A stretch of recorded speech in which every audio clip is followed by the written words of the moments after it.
MTV news Kannada ವಾಹಿನಿಗೆ ಸ್ವಾಗತ. ಬೆಳಗಾವಿ ಜಿಲ್ಲೆಯ ಕಿತ್ತೂರು ತಾಲೂಕಿನ ಕುಲಭಾವಿ ಗ್ರಾಮದ ಸರ್ಕಾರಿ ಕನ್ನಡ ಶಾಲೆಯ ಶತಮಾನೋತ್ಸವ ದಿನಾಚರಣೆಯಲ್ಲಿ ಮುಖ್ಯ ಅತಿಥಿಗಳಾಗಿ ಪಾಲ್ಗೊಂಡು ಅತಿಥಿ ಸನ್ಮಾನ ಸ್ವೀಕಾರ ಮಾಡಿದ ಕರ್ನಾಟಕ ಸರ್ಕಾರದ ಪ್ರಭಾವಿ ಸಚಿವರು ಹಾಗೂ ಲೋಕೋಪಯೋಗಿ ಇಲಾಖೆ ಸಚಿವರು ಆದ ಸತೀಶ್ ಜಾರಕಿಹೊಳಿ ಅವರು ಕಾರ್ಯಕ್ರಮದ ನಂತರ ನಮ್ಮ ನ್ಯೂಸ್ ಸಮೂಹದ ರಾಜ್ಯ ಉಪಸಂಪಾದಕ ಬಸವರಾಜು ನಡೆಸಿದ ಸಂವಾದದಲ್ಲಿ ಮಾತನಾಡಿ ವಿವಿಧ ಪ್ರಶ್ನೆಗಳಿಗೆ ಉತ್ತರಿಸಿ ಸಿಎಂ ಕುರ್ಚಿಯ ಗುದ್ದಾಟದ ಪ್ರಸ್ತುತ ಪರಿಸ್ಥಿತಿ ಹೆಡ್ಡು ಇಲ್ಲ ಟೈಯೂ ಇಲ್ಲ ಶೋಲಿಯಂತಾಗಿದೆ ಎಂದು ಹೇಳಿದ್ದಾರೆ. ಇಲ್ಲಿ ಬಹುತೇಕ ಈ ಶಾಲೆ ಸುಮಾರು 294 ವಿದ್ಯಾರ್ಥಿಗಳು ಒಳಗೊಂಡು 11 ಜನ ಶಿಕ್ಷಕರು ಒಳಗೊಂಡಂಥ ಶಾಲೆ. ಹೋದ ಸಲ ಕೂಡ ಬಂದಂಥ ಹೆಡ್ ಮಾಸ್ಟರ್ BO ಕೂಡ ಕೊಠಡಿಯ ಸಂಖ್ಯೆ ಕಡಿಮೆ ಐತಿ ಕೂಡದಲ್ಲಿದ್ರು. ಈಗಾಗಲೇ ಹಾಕಿದ್ರು ಬಹುತೇಕ ಟೆಂಡರ್ ಹಂತದಾಗದವು. ಬಹುತೇಕ ಈ ಶತಮಾನೋತ್ಸವದ ಅಂಗವಾಗಿ ಮೊದಲ ಮಾಡಬೇಕು ಮಾಡಿದ್ದು ಈ ವರ್ಷದಾಗ ಮಾಡಿ ಪ್ರಾರಂಭ ಮಾಡುವಂಥ ಮಾಡೋದು. ಅದ್ರ ಜೊತೆಗೆ ಈಗಿನ ಕಾಲಮಾನ ತಕ್ಕ ಎಲ್ಲ ಈಗ ಕಂಪ್ಯೂಟರ್ ಯುಗ.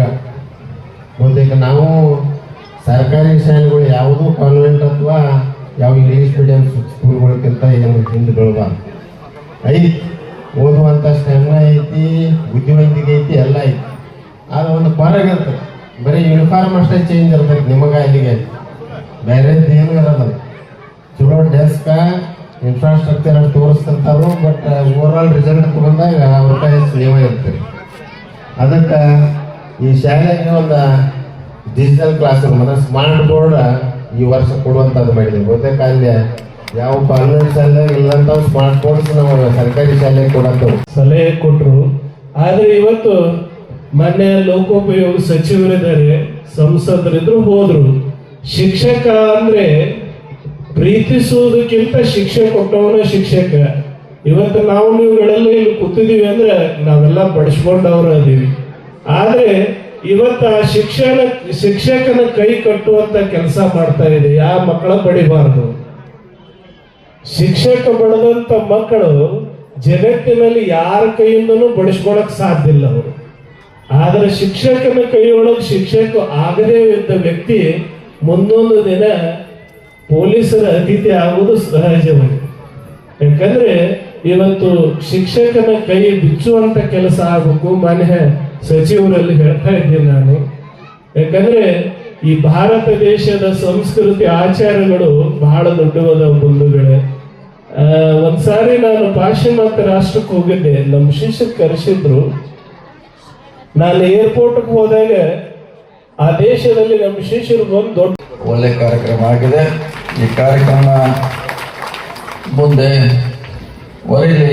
ನಮ್ಮಲ್ಲಿರೋ ಮಾತ್ರ ಮುಂದೆ ಬಹಳಷ್ಟು ಸವಾಲುಗಳಿದೆ. ಅಷ್ಟು ಸುಲಭವಾಗಿ ಏನಿಲ್ಲ. ಬದುಕು ಭಾಳ ಕಷ್ಟ. ಈಗ ನಮ್ಮ ML ಸರ್ ಹೇಳೋದು ಡೆಲ್ಲಿಗೆ ಬರಬೇಡ ಅಂತ ಹೇಳ್ತಿದ್ದಾರೆ. ಅಲ್ಲಿ ಬಂದರೆ ನಿಮಗೆ ಆರೋಗ್ಯ ತೊಂದರೆ ಆಗ್ತದೆ ಅಂತ ಹಂಗೆ ಪರಿಸ್ಥಿತಿಯಲ್ಲಿದೆ. ಅದು ನಮ್ಮ ಹಳ್ಳಿಗೆ ಬರಬಾರ್ದು. ಅಲ್ಲಿಗೆ ಬರ್ದಂಗೆ ನಾವೆಲ್ಲ ನೋಡ್ಕೋಬೇಕು. ಯಾಕಂದ್ರೆ ಇವತ್ತು ವಾಯು ಸೇವನೆ ಕೂಡ ವಿಷಕಾರಿ ಆಗಿದೆ. ನಾವು ತಿನ್ನುವಂಥ ಪದಾರ್ಥ ಬಹಳಷ್ಟು ಕೆಮಿಕಲ್ನಿಂದ ಕುಡಿಯುವಂಥ ನೀರು ಕೂಡ ಇವತ್ತು ಬಹಳ. ನಮ್ಮ ಕಿತ್ತೂರು ಕ್ಷೇತ್ರದ ಕಲ್ಬಾವಿ ಒಂದು ಗ್ರಾಮಕ್ಕೆ ಒಂದು ರೀತಿ ಶತಮಾನದ ಒಂದು ರೀತಿ ಶಾಲಾ ಉತ್ಸವಕ್ಕೆ ಮಾನ್ಯ ಗೌರವಾನ್ವಿತ ಜಿಲ್ಲಾ ಉಸ್ತುವಾರಿ ಸಚಿವರಾಗಿರ್ತಕ್ಕಂಥ ಸತೀಶ್ ಜಾರಕಿಹೊಳಿ ಅವರು ಬಂದಿದ್ದಾರೆ. ಬನ್ನಿ ಅವ್ರ ಜೊತೆ ಸಮಗ್ರವಾಗಿ ಚರ್ಚೆ ಮಾಡೋಣ. ಸರ್ ನಮಸ್ತೆ. ವಿಶೇಷವಾಗಿ ಒಂದು ರೀತಿ ಶತಮಾನ ಆಚರಿಸ್ತಾ ಇರ್ತಕ್ಕಂಥ ಕಲ್ಬಾವಿಗೆ ಬಂದು ಭೇಟಿ ನನಗೂ ಶಾಲಾ ಆಡಳಿತ ಮಂಡಳಿ ಮತ್ತು ಇಲ್ಲಿ ಹಿರಿಯರು ತಾವು ಭಾಗವಹಿಸ್ಬೇಕಂತ ಹೇಳಿದ್ರು. ನನಗೂ ನೋಡಬೇಕು ಆಸಕ್ತಿ ಇತ್ತು. ನನಗೆ ಯಾವ ರೀತಿ ಮಾಡ್ತಾರೆ ಕಾರ್ಯಕ್ರಮ. ಯಾಕೆ 100 ವರ್ಷ ಅಂದ್ರೆ ಅದಕ್ಕೆ ಅದರದಂಥ ಒಂದು ಇತಿಹಾಸ, ಅದರದಂಥ ಒಂದು ಆದರ್ಶ ಇದ್ದೇ ಇರ್ತದೆ. ಸೊ ಅದು ಬಂದಿದ್ವಿ, ಭಾಳ ಸಂತೋಷ ಆಗಿದೆ ಭಾಗವಹಿಸಲಿಕ್ಕೆ. ಸೊ ಕೆಲವು ಬೇಡಿಕೆಗಳನ್ನ ಇಟ್ಟಿದ್ದಾರೆ ಅವ್ರು. ಈ ಸಂದರ್ಭದಲ್ಲಿ ಕೊಡುವಂತ ಪ್ರಯತ್ನ ಮಾಡ್ತೀವಿ ಶಾಸಕರು ನಾವು ಕೂಡಿ. ಸರ್, ಈಗ ಬಹುತೇಕ ಸರ್ಕಾರಿ ಶಾಲೆಗಳು ಶತಮಾನೋತ್ಸವ ದಿನಾಚರಣೆ ಆಚರಣೆ ಮಾಡ್ಕೊತಾವ. ಸರ್, ತಮ್ಮ ಇಲಾಖೆಯಿಂದ ಏನಾದ್ರು ವಿಶೇಷ ಅನುದಾನ ಕೊಡ್ತೀರಾ? ಕೊಡ್ತಾ ಇದೀವಿ. ವಿಶೇಷ ಏನೆಲ್ಲ ಕೊಡ್ತಾ ಇದೀವಿ. ವಿಶೇಷ ಅಂತ 2 ಕೊಠಡಿ ಕೊಡ್ಲಿಕ್ಕೆ ಘೋಷಣೆ ಮಾಡಿದ್ವಿ. ಅದನ್ನ ಕಟ್ಸಿಕೊಡ್ತೀವಿ. ಸೊ 2 ಕೊಡ್ತೀವಿ. ಈಗ ಬೆಳಗಾವಿ ಜಿಲ್ಲಾ ಸಮಗ್ರ ಅಭಿವೃದ್ಧಿ ದೃಷ್ಟಿಯಿಂದ ವಿಶೇಷವಾಗಿ ನಿಮ್ಮ ಅವಧಿಯಲ್ಲಿ ಏನಾರು ಆದ್ರೆ ಒಂದ್ ರೀತಿ ಪ್ರತ್ಯೇಕವಾಗಿ ಜಿಲ್ಲಾ ರಚನೆ ಆಗ್ಬೇಕು ಅಂತ ಒಂದಿದ್ದೀರಿ ಸರ್. ಗೋಕಾಕ್ ಇರ್ಬೋದು, ಚಿಕ್ಕೋಡಿ ಇರ್ಬೋದು. ವಿಶೇಷವಾಗಿ ಇಂಥ ಸಂದರ್ಭದಲ್ಲಿ ಎಲ್ಲ ಒಂದ್ ಕಡೆ ಸಾಕಷ್ಟು ಗೊಂದಲಗಳಾಗಿದ್ದಾವೆ.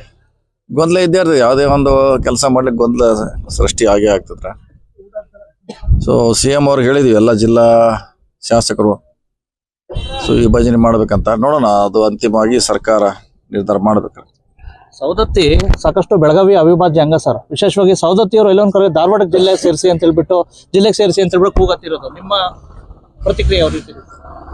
ಅಲ್ಲ, ಇಡೀ ಜಿಲ್ಲೆ ತಾಲೂಕು ತಾಲೂಕಲ್ಲಿ 4 ಲಕ್ಷ ಜನ ಇರ್ತಾರೆ. ಎಷ್ಟಿರ್ತಾರೆ? ಸವದತ್ತಿ ತಾಲೂಕನ್ನ ಧಾರವಾಡ ಜಿಲ್ಲೆಗೆ ಸೇರಿಸಿ ಅದೇ ತಾಲೂಕಿನಲ್ಲಿ 4 ಲಕ್ಷ ಜನ ಇರ್ತಾರೆ. ಯಾರೋ ಒಂದು 4 ಜನ ಒಂದು ಅರ್ಜಿ ಕೊಟ್ರೆ ಅದು ಆ ತಾಲೂಕಿನ ಅಭಿಪ್ರಾಯ ಆಗೋಲ್ಲ. ಹೀಗಾಗಿ ಅವ್ರವ್ರು ಹೇಳಿರ್ಬೇಕು, ಅವ್ರೇನೋ ಹೆಚ್ಚು ಧಾರವಾಡಕ್ಕೆ ಹೋಗ್ತಿರ್ಬೇಕು ದಿವಸ, ಹಿಂಗಾಗಿ ನಾವು ಆ ಕಡೆ ಹೋಗ್ಬೇಕಂತ ಹೇಳ್ಬೇಕು. ಕೆಲವರು ಬಾಗಲಕೋಟೆಗೆ ಕೆಲವರು ಹೋಗ್ಬೇಕಂತಾರ, ಆ ಕಡೆ ಸಮೀಪಗಾರು. ಸೊ ಹೀಗಾಗಿ ಯಾರೋ 4 ಜನ ಹೇಳ್ರೆ ತಾಲೂಕು ಅಭಿಪ್ರಾಯ ಆಗೋಲ್ಲ. ಅದನ್ನ ಅಭಿಪ್ರಾಯ ಸಂಗ್ರಹಣೆ ಮಾಡಲಿಕ್ಕೆ ಬೇರೆ ಮೆಥಡ್ ಇದೆ. ಅವಾಗ ನೋಡೋಣ.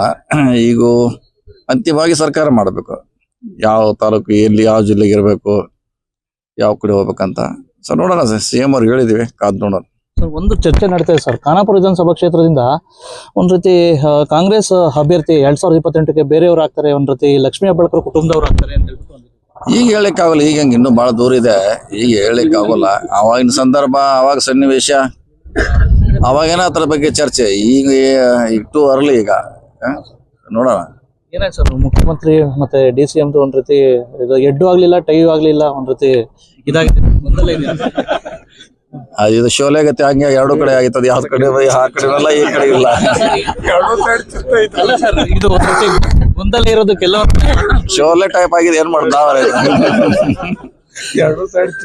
ಬಗೆಹರಿಸ್ಬೋದು ಸರ್. ನೀವು ಸಹ ಮೊನ್ನೆ ಎರಡು ಕಡೆ ಚಿತ್ತಿರೋದ್ರಿಂದ ಅಲ್ಲ, ನೀವು ಒಂದ್ ರೀತಿ ಪರಿಣಾಮಕಾರಿಯಾಗಿ ಹೇಳಿದ್ರಿ, ಒಂದ್ ರೀತಿ ಆಕ್ರೋಶ ವ್ಯಕ್ತಪಡಿಸಿದ್ರ, ಬಗೆಹರಿಬೇಕು ಮಾಡಿದ್ರೆ ಅವ್ರು ಇದಾರೆ, ನಮ್ಮ ವರಿಷ್ಠರು ಇದಾರೆ, ಅವ್ರು ಬಗೆಹರಿಸ್ತಾರಲ್ಲ, ಸೂಕ್ತ ಕಾಲದಲ್ಲಿ ಸಂದರ್ಭ ಬಂದಾಗ ಬಗೆಹರಿಸ್ತಾರೆ. ಇವಿಷ್ಟು ಒಟ್ಟಷ್ಟೇ ಗೊತ್ತೈತಲ್ಲ, ಮನೆ ಗೌರವಿತ ಸಚಿವರಾಗಿರ್ತಕ್ಕಂಥ ಶ್ರೀ ಸತೀಶಣ್ಣ. ಇದೇ ಸಂದರ್ಭದಲ್ಲಿ ಕಾರ್ಯಕ್ರಮದಲ್ಲಿ ದಿವ್ಯ ಸಾನ್ನಿಧ್ಯವನ್ನ ಗುರು ಅಭಿನವ ಸಿದ್ಧಲಿಂಗ ಸ್ವಾಮೀಜಿ, ಕಿತ್ತೂರು ಶಾಸಕ ಬಾಬಾ ಸಾಹೇಬ್ ಪಾಟೀಲ್, ಸಂಸದ Veeresh Vishweshwar Hegde Kageri, MLC Chandraraju Hattiholi, DCC bank ನಿರ್ದೇಶಕ ಮಹಾಂತೇಶ್ ದೊಡ್ಡಗೌಡ್ರು, ಸೋಮೇಶ್ವರ ಸಕ್ಕರೆ ಕಾರ್ಖಾನೆ ಅಧ್ಯಕ್ಷರು ಬಸವರಾಜ್ ಬಾಳೆಕುಂದ್ರಿ ಹಾಗೂ BEO ಚಿನ್ನಬಸಪ್ಪ ತುಬಾಕಿ, ಮುಖಂಡ ಪುಂಡಲೀಕ ನಂದನವರ್ ಸೇರಿ ವಿವಿಧ ಪಕ್ಷಗಳ ಮುಖಂಡರು, ಗ್ರಾಮಸ್ಥರು, ಹಳೆಯ ವಿದ್ಯಾರ್ಥಿಗಳು ಪಾಲ್ಗೊಂಡಿದ್ದರು. ತಾಜಾ ಸುದ್ದಿಗಾಗಿ MTV ನ್ಯೂಸ್ 24x7ಗೆ ಸಬ್ಸ್ಕ್ರೈಬ್ ಮಾಡಿ ಮತ್ತು ಬೆಲ್ ಐಕಾನ್ ಅನ್ನು ಒತ್ತಿ. ತಪ್ಪದೇ ಲಿಂಕ್ ಶೇರ್ ಮಾಡಿ.